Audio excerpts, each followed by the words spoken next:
The Maker Signal with Benjamin Lyles.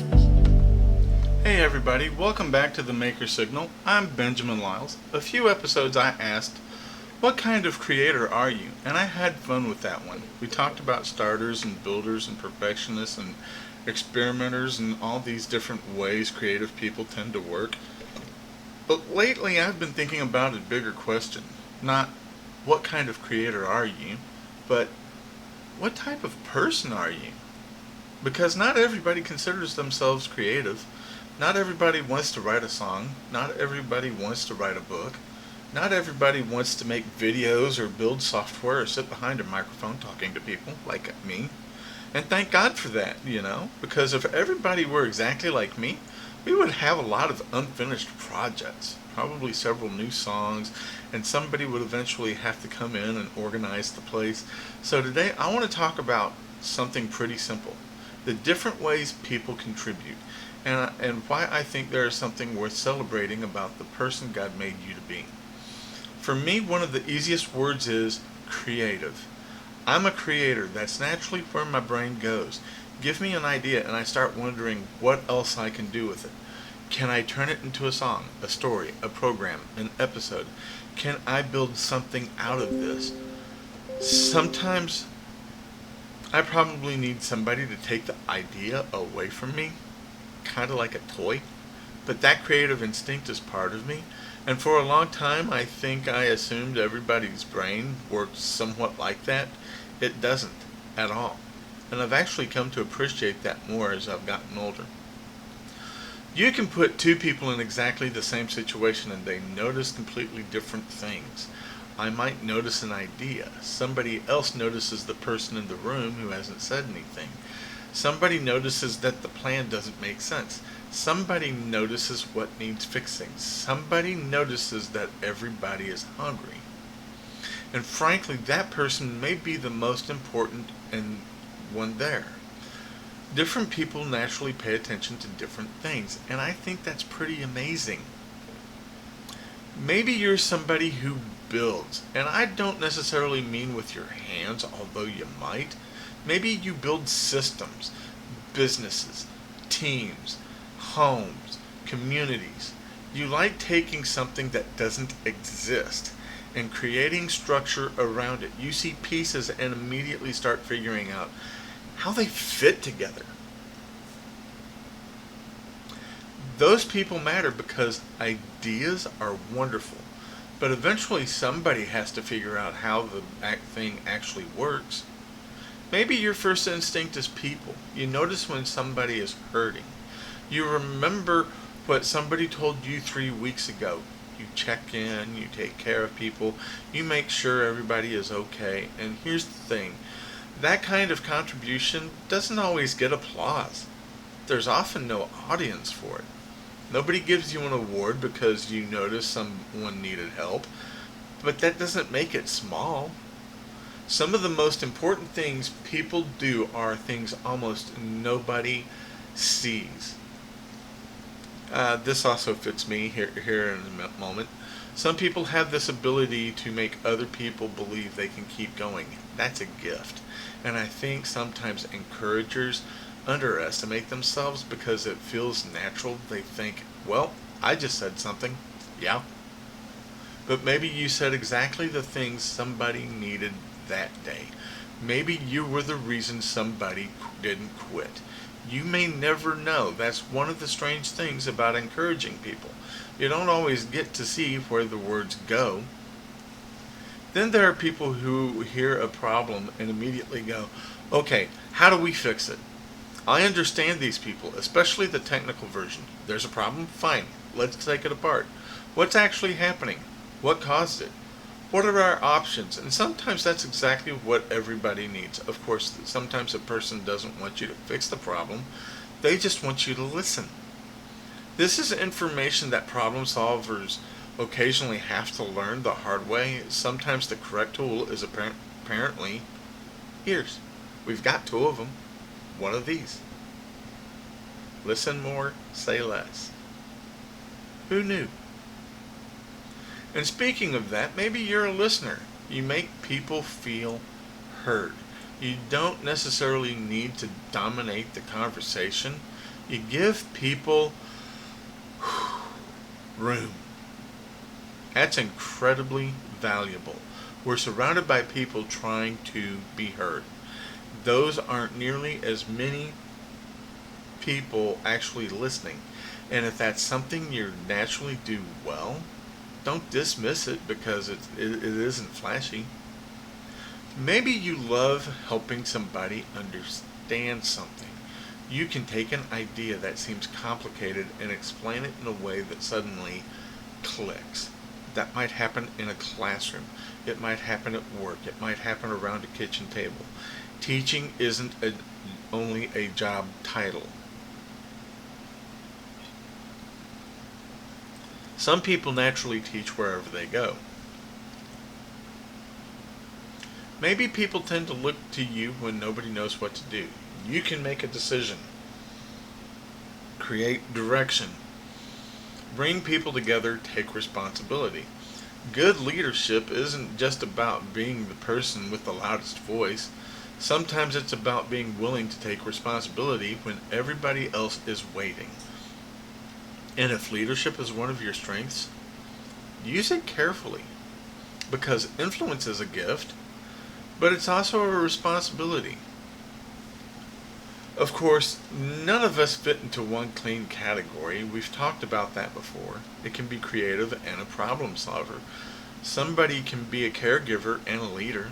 A teacher can also be an encourager. A builder can be a listener. We're complicated. That's part of what makes people interesting. So this isn't pick your type and now that is your identity forever. I don't believe that.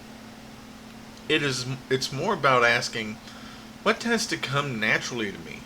What do people come to me for? What kind of need do I notice first? What kind of contribution makes me feel like, yeah, this is something I'm supposed to be doing? Those questions can tell you a lot.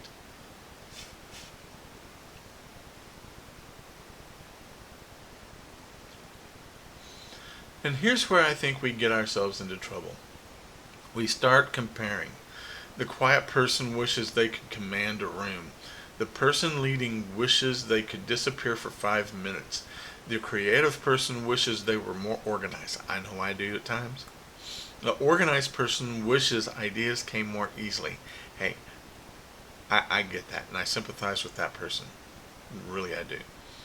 The person who is wonderful one-on-one thinks they need an audience of 10,000 people before what they're doing matters.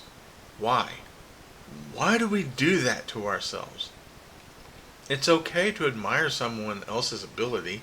Learn from them. Absolutely. But don't spend your whole life wishing God made you into somebody else. There was a point in my life. I admire Kirk Cameron. I really do. I'm going to say that yet again. I know I've said it elsewhere, but I'm going to say it again. I admire Kirk Cameron. Doesn't mean I wish I was an actor all of a sudden. He's got some serious chops as an actor. So it leads me to wonder. And this is not a slam on Kirk Cameron by any means, but is he acting sometimes about what he says he believes?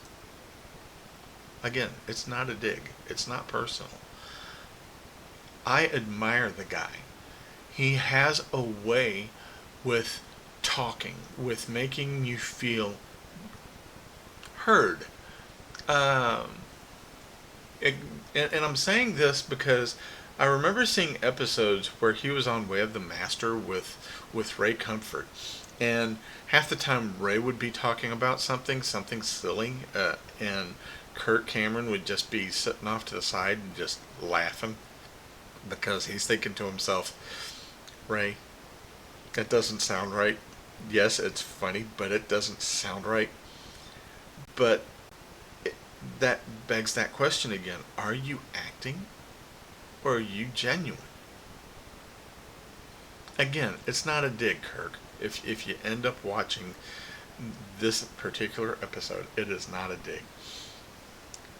From a faith perspective, I don't think human differences are an accident we need to overcome. Scripture uses this idea of different people having different gifts and different roles. And the point isn't that one person matters and everybody else supports them. The point is that we need each other. That's a very different idea. The person creating something needs the person organizing it. The person leading needs somebody willing to tell them when they're wrong. The teacher needs listeners. The visionary needs somebody who understands details. The person talking needs somebody listening. None of us are particularly impressive by ourselves. We work better together. I especially want to say this because we live in a culture that rewards visibility. Followers, views, likes, numbers, people knowing your name, and the people who do, they just want to pat you on the back and say, hey, great job, we like what you're doing. And because I make things publicly, I'm obviously not opposed to having an audience. I'm talking to one right now. But visibility and value are not the same thing. Some of the people who will make the biggest difference in your life may never have an audience. They may never publish anything. They may never become known outside the people around them. And their lives can still matter enormously. I think we need to remember that. There was a teacher years ago, and boy, I gave him grief. He ended up being somebody I greatly admire. His name was Tony. I forget his last name off the top of my head. I remember how he looked. He had a really thick mustache. He was hugely patient with me, even when I gave him grief in school. He knew I had needs. I'm not saying I have special needs. I'm not that kind of a person. But at the time, I was struggling so much mentally within school that half the time my focus just wasn't on class. I was bored easily. Subjects that I wanted to care about, I just couldn't focus. And Tony was one of those guys who helped give me focus. And I get it now. And he's one of those people who didn't care if he was visible. He just enjoyed teaching. He was definitely a teacher. And I think that's where gratitude comes into this for me. I can be grateful that I'm creative. I can be grateful for the way my brain works. Even when my brain occasionally decides that what I really need is another project. But I can also be grateful that other people aren't like me. I can be grateful for people who bring things into my life that I don't naturally bring myself. Like I said, I admire Kirk Cameron, and like I said, I wasn't digging at him. I admire Kirk. He's got a good gift of playing believable characters. He made me boo-hoo in Fireproof just from yelling at a co-star, because I'm thinking to myself, whoa, I tend to do that myself. Now, wait a second, that's an uncomfortable feeling. And then I find out Kirk Cameron actually says this after watching that same scene. Boy, watching that makes me uncomfortable. I actually believe him. I don't think he's performing there. So, again, I wasn't making a dig at Kirk Cameron for his acting ability. It's not even an attack. I admire him for his acting ability. I admire my former teacher, Tony, because he was gifted as a teacher. And it literally takes a village for a village to exist. I can't be an actor to save my life. It takes me back to the 1985 film Back to the Future. And Marty's trying to convince Doc Brown that he is from the future. And Doc Brown's question to Marty is, okay, so who's president? Ronald Reagan? Ronald Reagan? The actor? Who's vice president? Jerry Lewis? Great film. Funny as get out to this day. And here's something to think about. Sometimes your gift feels ordinary to you because you've always had it. You assume everybody can do that. Maybe not. Maybe you're unusually patient. Maybe people trust you quickly. Maybe you're really good at explaining things.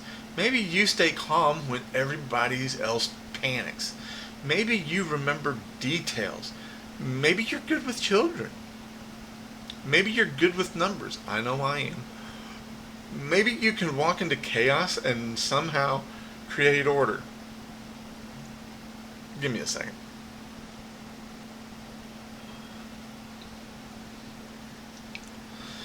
Maybe you're the person who remembers birthdays. Don't laugh. The rest of us need you. The point is, pay attention to the things you dismiss because they come easily. There may be something there. Celebrating who you are does not mean deciding, this is me, I never need to change. No, we all need growth. I certainly do. There are things about ourselves we should challenge, things we should mature beyond, things God may be working on in us. But there is a difference between growth and spending your life believing you would have more value if you were somebody else. You don't have to hate who you are in order to become better. If you don't know what your strengths are, ask someone who actually knows you. Not somebody who met you yesterday, someone who's seen you, but somebody who's seen you over time. Ask, what do you think I'm naturally good at? You might be surprised. Sometimes other people can see something in us that we've stopped noticing. And once you start recognizing what you've been given, use it. If you're an encourager, encourage somebody.